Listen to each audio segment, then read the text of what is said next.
Around 2.5 decades ago, my sister and I embarked on a nighttime drive along a road that typically bustled with activity during the day, but had now succumbed to a haunting emptiness. As we cruised down this eerie stretch of asphalt, our gaze fixated on something peculiar up ahead, flapping gently in the still night. Naturally, I asked my sister what it was, and her response sent shivers down my spine. She couldn't quite put her finger on it, but she suggested it resembled a black garbage bag. I nodded in agreement. From a distance, it truly did bear a striking resemblance to a crumpled bag caught in the wind. But what happened next would defy all logical explanation. As we drew closer, the shape-shifting enigma underwent a surreal transformation. It unfolded and unraveled, shifting from a mere inconspicuous form into a full-grown man astride a bicycle. Picture the scene. A figure that had moments ago resembled discarded refuse had now assumed human form, standing motionless in the middle of the desolate road, his bicycle at his side. Startled and perplexed, my sister and I instinctively pulled alongside this mysterious figure, our pulses racing. We rolled down our windows and inquired if he was in need of assistance. The man nodded, a silent yet unsettling acknowledgement that chilled us to the bone. But here's where the story takes a truly eerie turn. The man never uttered a single word. His gaze remained fixed on the dark horizon, and it felt as if an oppressive silence had descended upon the entire scene. Leaving the enigmatic man behind, we continued our journey, but the memory of that bizarre encounter still lingers, as vivid and unexplained as it was that fateful night. My sister and I often revisit that unsettling experience, each time coming to the same eerie conclusion, that some mysteries are destined to remain unexplained, forever haunting the periphery of our understanding.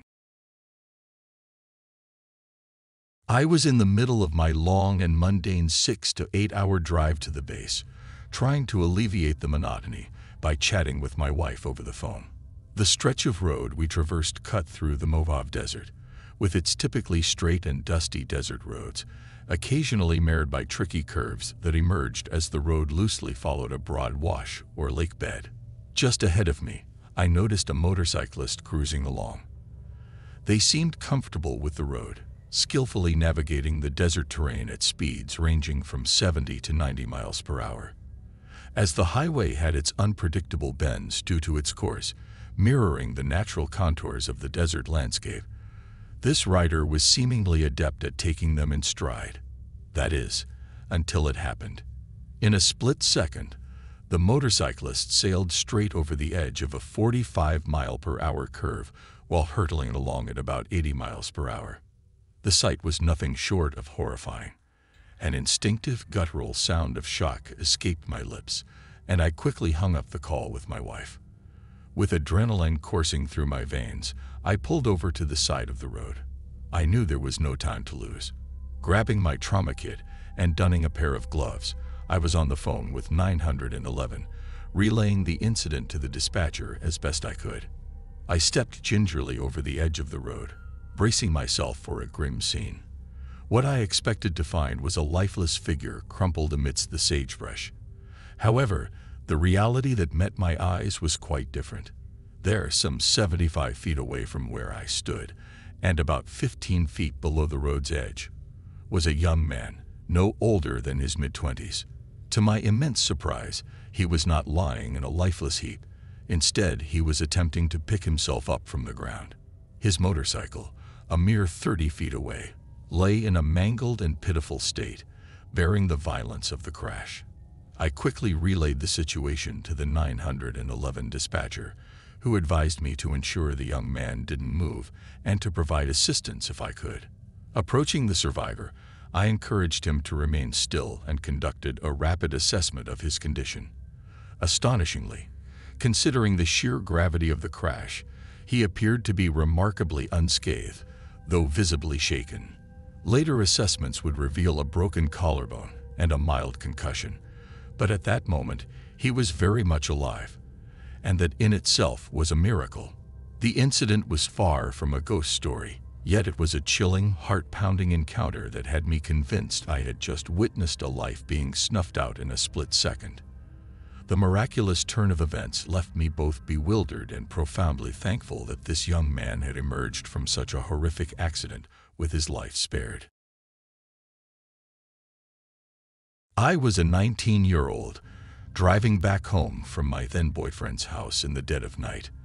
I approached a red traffic light positioned right on the town's outskirts. It was a surreal scene, the city's lights still twinkling behind me, while the vast expanse of cornfields and shelter belts stretched out ahead. In the eerie stillness of the early morning hours, I found myself the sole occupant of that desolate intersection. As I waited at the traffic light, something peculiar stirred in my peripheral vision. In a place where encounters with wildlife, especially deer, were not uncommon, I initially assumed it to be just that.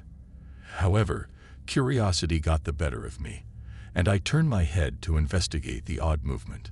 To my sheer horror, my gaze locked with the eyes of a man, possibly in his 50s, creeping menacingly toward my vehicle. It was at this moment that the adrenaline surged through my veins, and my heart pounded in my chest.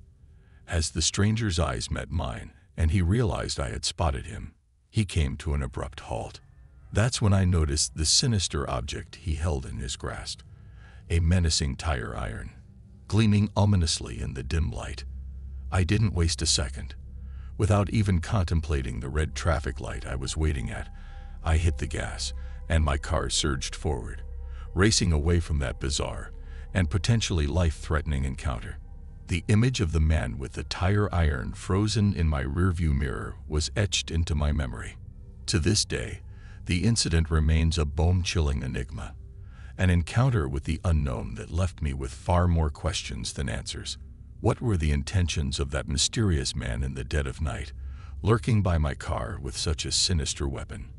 I'll never truly know, and the unsolved mystery still sends shivers down my spine. One night, fueled by teenage boredom, a friend and I embarked on a late-night adventure down some desolate gravel roads. Our plan was simple: drive aimlessly, get lost, and then find our way back home. As the inky darkness closed in around us, we ventured deeper into the rural labyrinth, leaving behind any trace of civilization. Out there, it was just us, the gravel beneath our tires, and the vast, unseen fields that stretched into the distance. No houses, no streetlights, just an abyss of darkness punctuated by the feeble glow of our headlights. And then it happened. Out of the void, I noticed a shadowy, colossal mass running alongside the car. Panic welled up inside me, and I couldn't help but scream. My friend, equally terrified, slammed on the brakes, and our vehicle came to a screeching halt. Our hearts pounded like bass drums as we watched this enigmatic creature. It stopped, turned, and began sprinting back toward us. In that moment, it felt like we were trapped in a horror movie, and the climax was approaching with merciless intensity. I was convinced that some malevolent paranormal entity was about to claim us. The anxiety was overwhelming. But then, as if reality decided to play a little trick on us, it revealed the true identity of our nightmarish pursuer. As our headlights illuminated the creature, it became clear that this monstrous apparition was nothing more than a big black wild dog. The mixture of relief and hysteria that flooded over us was nothing short of euphoric. We had gone from the brink of supernatural dread to being cornered by an oversized, albeit ordinary, canine. This dog was no ordinary mutt. It was colossal and had demonstrated its prowess by keeping up with our speeding car. Our initial fright had been rooted in the belief that we had stumbled upon some sort of paranormal nightmare, only to realize that, in the end, it was just a big, black, overenthusiastic pup out for a little moonlit exercise. The laughter that followed was a potent antidote to the fear we had just experienced. It was an adventure we would talk about for years to come, a story that began with sheer terror, but ended in chuckles and a profound sense of camaraderie. 4 years ago, I found myself on a desolate stretch of road, somewhere between the Colorado-New Mexico border, around 4 a.m. I was in search of fuel, cruising through an eerie, middle-of-nowhere town that seemed completely abandoned. There were no signs of life, and the only source of light was a tiny, lonesome gas station. The scene was starkly quiet, with no cars or people in sight. It was freezing cold, adding to the eerie atmosphere of this ghost town. The tranquility had a surreal charm, and I was oddly captivated by the solitude. There was, however, a downside: the bone-chilling cold. As I started refueling, I couldn't help but notice another vehicle lurking in the shadows near the back of the gas station. It was a sleek, black lowrider, its windows tinted so dark you couldn't see inside. Four guys who looked like they had stepped right out of a Mexican gangster movie were casually leaning against the car. Their appearance was almost comically out of place: black shorts, wife-beater tank tops, and knee-high socks, despite the freezing temperatures. The sight of them made me chuckle for two reasons. First, they startled me, materializing seemingly out of nowhere in the deserted town. Second, it was their choice of attire that struck me as ironic given the frigid weather. Without exchanging a word, all four men left the lowrider and began to walk directly toward me, their features becoming more defined as they entered the pool of light cast by the gas pump. That's when I noticed the full sleeves of tattoos and facial ink, adding a layer of intimidation to their already imposing presence. I dropped the gas pump, started my engine, and performed the most impressive 0 to 100 acceleration that my old truck had ever executed. Not even 20 seconds later, I was burning rubber onto the highway, and I saw their headlights veer out to pursue me. They never stood a chance. Unbeknownst to them, my beat-up Dodge truck concealed a powerful secret under the hood: a Hemi motor and a few performance upgrades. Their headlights gradually faded into the distance, lost in my rear-view mirror. At the time, I thought little of the encounter, even finding amusement in how I had managed to outpace them. But that perception quickly changed when a friend of mine, a cop, shared an unsettling piece of information. He revealed that the remote region I had unwittingly driven through was a known route used by Mexican drug cartels to transport illicit cargo while avoiding the watchful eyes of the interstate. Suddenly, the memory of my escapade was no longer a source of humor.